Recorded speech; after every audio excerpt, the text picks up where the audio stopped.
Labas, Lina. Dėl ausytės galiu pasakyti taip. Aš su ja negirdėjau gerus, 8 metus. Gal net ir šiek tiek ilgiau.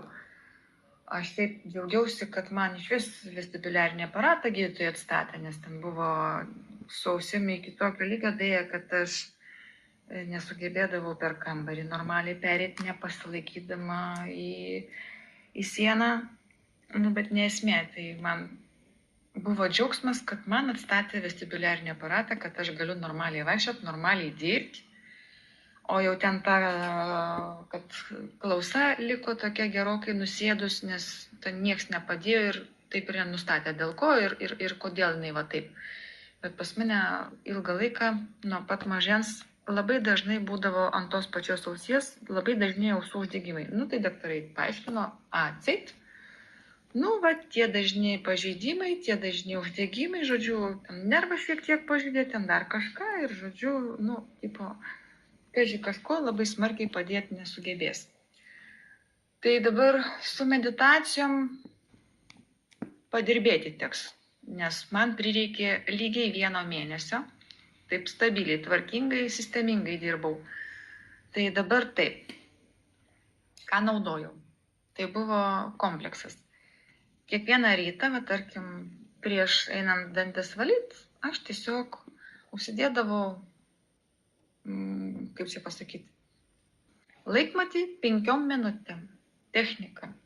Žiūri susikoncentravęs į veidrodį priešais save ir kai nuskamba priminimas, kad jau 5 minutės sukapsėjo, tik tada pasakai, aš myliu tave. Būtent savo atvaizdui veidrodyje.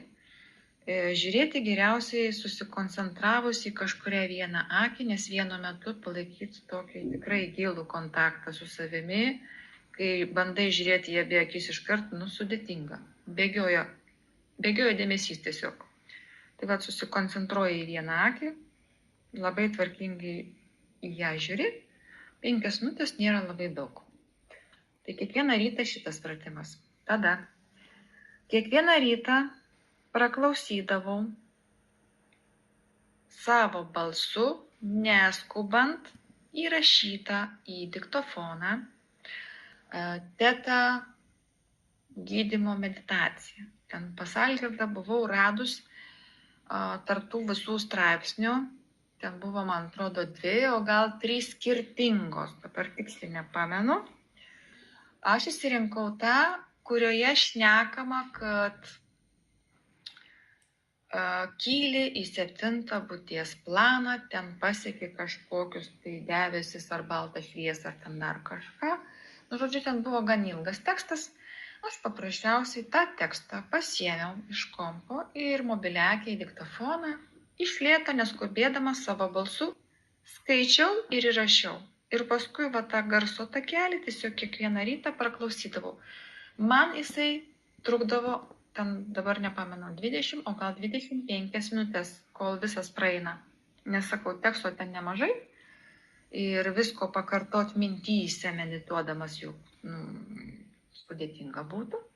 Tai tiesiog būdavo, aš sėdu su ausinukais, klausausi, stengiasi jokių minčių galvoj, taip sakant, nelaikyti.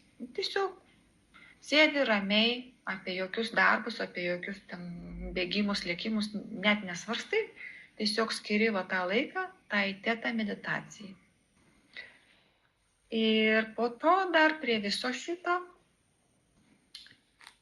kiek įmanoma dažniau dienos metu, kada tik beatsimeni, geri kavą, eini pasivaikščioti, eini pirkinius pirkti ar ten namuose valgyti gamini, kartoji sau, aš myliu save, kada tik atsimeni. Kad kuo mažiau neigiamų minčių galvoj suktųsi. Ir šitaip visą mėnesį. Tai aš pradėjau, lapkričio, kurią ten dieną, kad aš paskui pasižiūrėjau pagal grafiką, be 1 dienos lygiai mėnuo, lygiai 30 dienų. Tai man buvo toks kaifas, kai pradėjau girdėti abiemis ausimis vienodai. Tai sakau, va, tam įrašė aš net paminėjau, kad vienas iš tų simptomų, kad jau pradėjau kaip ir būt pasiruošus girdėti garsus, buvo tas momentas, kad automobilyje vat, būdavo trumpam, bet tarytum mygtuką kažkas nuspaudė ir girdžiu dainas per abi ausis vienodai. Paskui pukšt dingsta. Kažkurį laiką negirdi iš vis atrodo su tausim. Absoliučiai nieko. Todėl tas toksai kaip iš po žemio. Paskui buvo dar tokie momentai, kad retkarčiais atrodydavo, kad toj ausy pas mane ir taip nuo to momento, kai visiškai nusėdo klausa, yra toksai specifinis triukšmas. Nu, vat, kaip baigėsi, tarkim, TV laida, yra tas toksai, tarytum, švilpesys, ne? Toks juodai baltas sniegelis eina, ne, ekrane. Tai pas mane kažkoks panašus to ausy girdisi. Pastoviai. Nu, va, taip sakau, kokius maždaug 8 metus taip ir laikosi. Tai buvo momentas, kol tą mėnesį tas va praktikas dariau, buvo momentas, kad toj blogoj ausy aš retkarčiais girdėdavau, apart to, nu, sakau, to sniegelio kirpėsi, būdavo, kad girdisi tarytum sugedęs ventiliatorius sukasi. Ar ten dar kažkas. Bet trumpas toksai, vat, epizodiškai tik tais.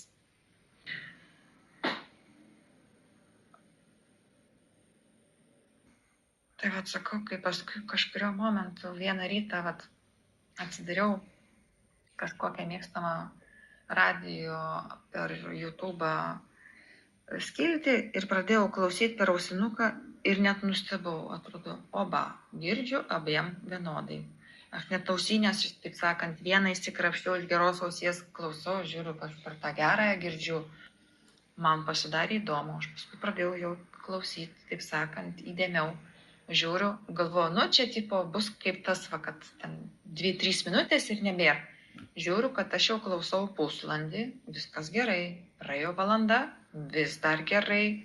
Praėjo po to maždaug kokios geros 3, o gal net ir 4 valandos, nes aš iš to džiaugsmo pamiršau, kad man reikia į darbą eiti.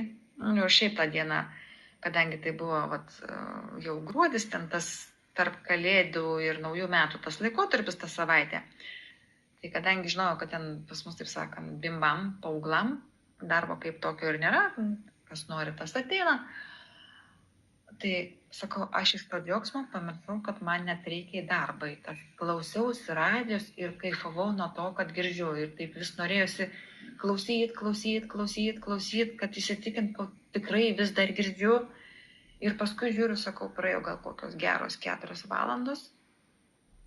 Aš galvoju, pagaliau pramušė, viskas okei. Aš iš to džiaugsmo net Algirdui paskui atskirai įrašiau garso žinutę, padėkojau už tą tokį mini stebuklą, nes man tai prilygo, kalėdiniui stebuklui kažkokiam tas visas. Ir taip, iki dabar vis dar labai gerai girdžiu.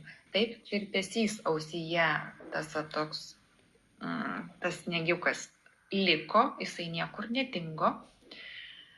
Nes aš matai tą mėnesį pradirbau, o paskui nustojau daryti meditacijas, nustojau tas tetą daryti, tęsti. Jeigu aš būčiau pratęsus, galbūt ir tas čirpesys, galbūt jisai irgi dingtų. Bet aš jau kaifuoju nuo to, kad šitiek laiko negirdėjus, pradėjau girdėti normaliai abiemis vienodai. Tai jau man buvo toks pasiekimas, sakau, kalėdinis stebuklas tiesiog. Tai va.